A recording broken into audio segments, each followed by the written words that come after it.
Molly Newman is a fourth-year undergraduate student in Jewish Studies with a minor in English Literature at McGill University, graduating this spring. She serves as co-head of McGill's Jewish Studies Students Association, where she works to foster interest in Yiddish language and culture. Her honors thesis examines representations of the Holocaust in the poetry of Malka.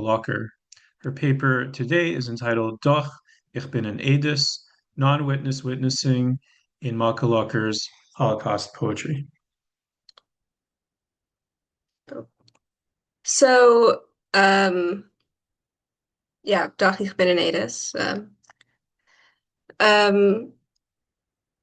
Malka was born in 1887 in Eastern Galicia, and she died 103 years later in 1990 in Jerusalem. Locker's first poetry collection, Welt und Mensch, was published in 1932. This was the first of many poetry collections, mostly in Yiddish, but occasionally in Hebrew and other languages. Besides poetry, Locker was also a singer and composer, and she published books of literary criticism as well, which we'll get to. In 1938, Locker moved from Vienna to London, and she lived there with her husband until 1948. It was while living in London that Locker wrote the poetry collection we're looking at today, Die Welt ist ohne Hitte, or The World is Without a Guard, published in 1947. Past the poet's portrait and the title page, we get something interesting, a sort of secondary title page, Pages of a Diary, 1940 to 1945.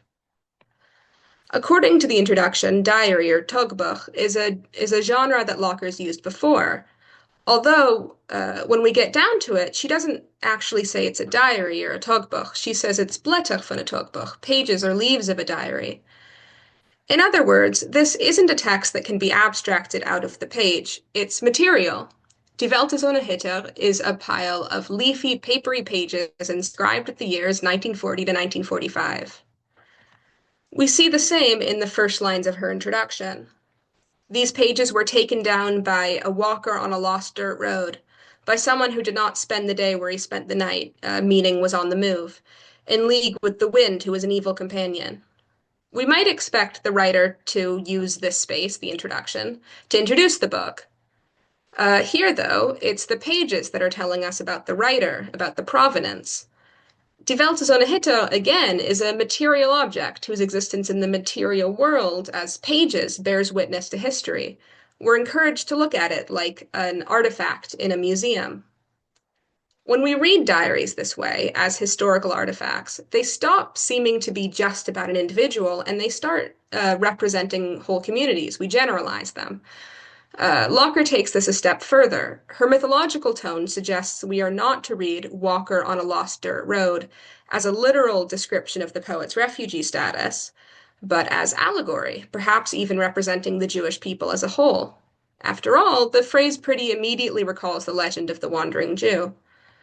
So what we're left with is a tension.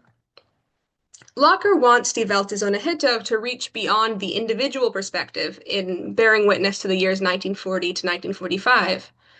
At the same time, Locker's own perspective is obviously the only one to which she has access. Tied to this artistic challenge is an emotional struggle, too.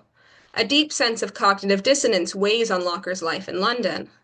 Her response to both is to reimagine the function of poetry. Using Arthur Rimbaud as a model, Locker poses the poet as a spiritual refugee who journeys through competing realities and thereby bears witness to objective and spiritual truth. So, what is this artifact that she's made, and how does it bear witness to its era? Poem 36 reads, I am a child of my time and don't understand. Not her words, not her ways, not her deeds, but it must be recorded. Under pressure from New York, the Scheherazade comes to pass, laden with oil for French colonies. What Locker says must be recorded is an event straight out of the news. In late May 1941, the British Navy seized a French oil tanker en route to Casablanca. By the end of June, though, the Navy released it under pressure from the US government. This poem is by no means a one-off. Throughout Die Welt ist ohne Hitte, Locker is constantly writing down news reports. Some poems just begin with the word news and a colon. By my count, roughly 1/4 of the 97 poems feature some discussion or verbatim quotation of news reports. You might recall that Locker wrote two other texts defined as diaries, although these texts actually weren't poetry collections, they're choral pieces.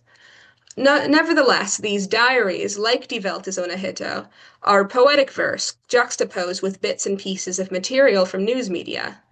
It thus seems likely that records of current events play a role in defining the genre of diary as Locker imagines it. In poem 36, Locker's speaker says that she's recording her era. It's certainly true that current events give us an external yardstick, as they allow us to date the poems and see day-to-day change. Still, these excerpts from the news don't make this a history. Maybe time must be recorded, but it's not obvious that the seizure of the Scheherazade must be recorded. Even at the time, this event just wasn't headline news. Instead, the poem leaves us wondering why this report caught the poet's imagination. We might think about the name Scheherazade and its origin in 1001 Nights. We might see a connection between Scheherazade's task of telling stories in 1001 Nights and the speaker's statement that it must be recorded. News reports represent fragments from the outside world, but they don't bring us out of the speaker's perspective. Paradoxically, these excerpts draw us deeper into the speaker's subjectivity. In fact, reports of the news define the limits of the speaker's perspective because they highlight the gap between what she wants to witness, which are the events abroad, and what she actually can witness as someone living in London. Let's look at poem 15, which seems to have been written in April 1941 during the Blitz, just before the end of the Blitz. We start with a cold open, which drops us into the regular motion of life. The clock strikes 9 and an M dash cuts us off. Then another reality asserts itself. From Greece, no tidings. British divisions cut off the way, the Nazis in the Dardanelles. The whole stanza rings with a sense of interruption, fragmentation, and confusion. The M dash, the cut-off clock, the disjointed lines of the news report, the British cutting off the way. Cognitive dissonance, a sense of disconnect from reality or disconnect between how one feels in the outside world, is here represented as the competition of two equally real geographical realities, which fracture the speaker between them. Then the second stanza. Each line cuts Kriya into the whiteness of paper. Kriya is the ritual of tearing one's clothes in mourning of a loved one. This fulfills a psychological need. It's painful when you lose a loved one and the world just goes on as usual. Kriya works to soothe this by bringing the outside world in line with the internal, at least in a token way. And likewise, Locker says, all the symbolic fragmentation of the first stanza, the M dash, the disjointed lines, these soothe the speaker's cognitive dissonance by bearing witness to it. But before we talk about the second stanza, let's talk about the previous poem, poem 14. After all, if this is a diary, the neighboring poems are linked not only by an editorial decision, but by chronology.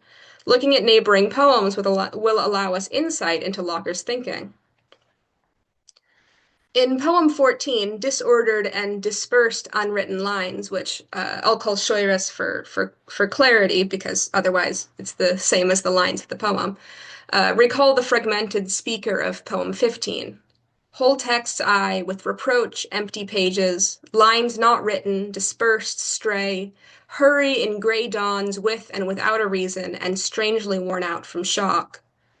They're confused and scattered. They move in an arbitrary and unmotivated rush, mirrored by the sound of the poem.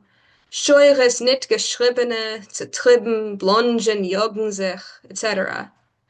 In the second stanza, Locker resolves this confusion. The whiteness stretches over a whole page, the ruined Seamus, the principle that wanders in pieces over the boulevard, walkers over a lost dirt road. Instead of unwritten lines, Scheures nicht geschriebene, we now get Seamus, literally names, but in this case torn pages from holy books. The cognitive dissonance and confused fragmentation of poem 15 now finds its origin in a state of physical exile. Like Locker herself, these pages are refugees. But we've seen this expression, walkers over a lost country road, before. It's the first term by which by which the speaker introduces herself in the introduction, and it recurs throughout the book. And also, it's reminiscent of something else. Ich bin der Wanderer über den großen Schliach, or I'm the wanderer on the great dirt road, or alternatively, I'm the pedestrian on the high road. This is from another book by Malka Locker, one published 3 years after Die Welt ist ohne Hitler. Part 2, Becoming a Baal Zohar. In 1950, Locker published Jean-Arthur Rimbaud. This was a book of translations, analysis, and biography of the French symbolist poet Arthur Rimbaud. Jean-Arthur Rimbaud was written at the same time as Die Welt ist ohne Hitler, and prompted by the same current events. Locker speaks of turning to Rimbaud in the year 1942, quote, as the walls of European culture collapse over our heads. Locker was an admirer of Rimbaud, and reviews of her book comment upon its adoring tone. This book allows us to hear nothing else than simply the, so to speak, private love affair, or Philiptykite, of the poet Malka Locker with the poetic work and the evocative martyrology of the poet Arthur Rimbaud.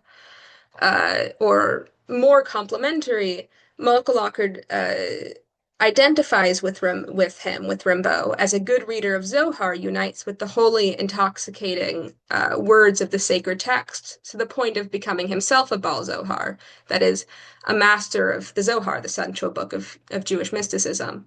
And he's not exaggerating. Locker's prose on Rimbaud is extremely reverential, almost ecstatic, and she's constantly drawing parallels between her idol, between Rimbaud, and Shimon Bar Yochai, the legendary writer of the Zohar. To Locker, Rimbaud represents an ideal of the poet. Rimbaud, like Shimon Bar Yochai, seeks to discover the secret ultimate truth, the Ein Sof which underlies mundane reality. This means, as Locker says, as Rimbaud says, unsettling all the senses.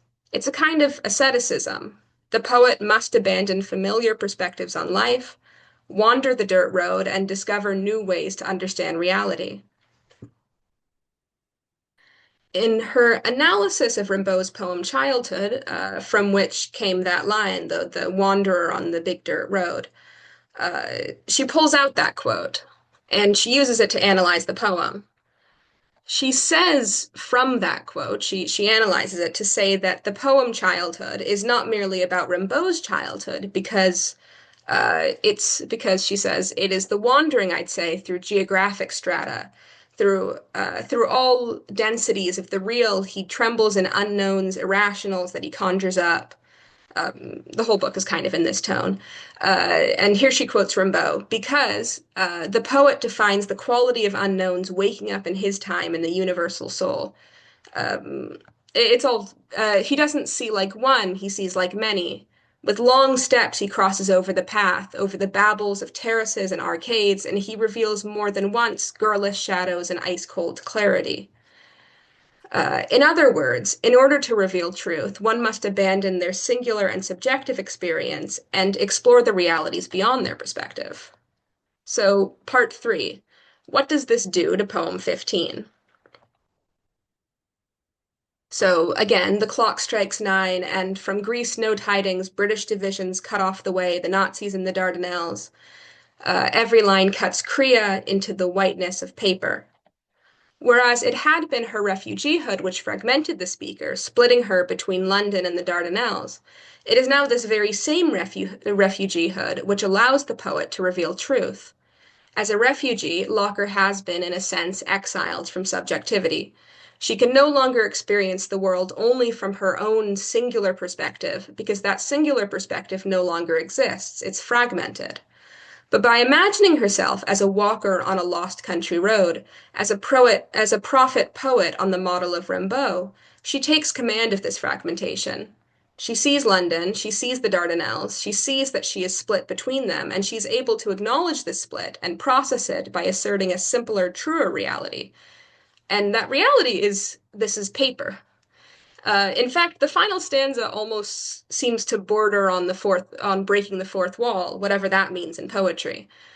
She reminds us that we're reading a poem. When we read stanza one, for example, the M dash is punctuation, but with the image of cutting Kriya, we begin to think maybe that the dash looks like a cut in paper. And its counterpart, the extra space before der Weißkeit, the whiteness, pushes our eyes into the whiteness of the page, reminding us what this word signifies. In the face of this truer fact that we are reading words on a page, the Dardanelles and London both get flattened. Uh, and we know that these are words on a page because we, like Locker, are reading them. Thus, through navigating painfully contradictory, painfully subjective realities, Locker finds an objective one. Through uh, through shared paper, literal material paper, she creates an actual artifact that bears witness to the moment that she and her audience are living through. Um, I have an epilogue, but I think that that's my time. So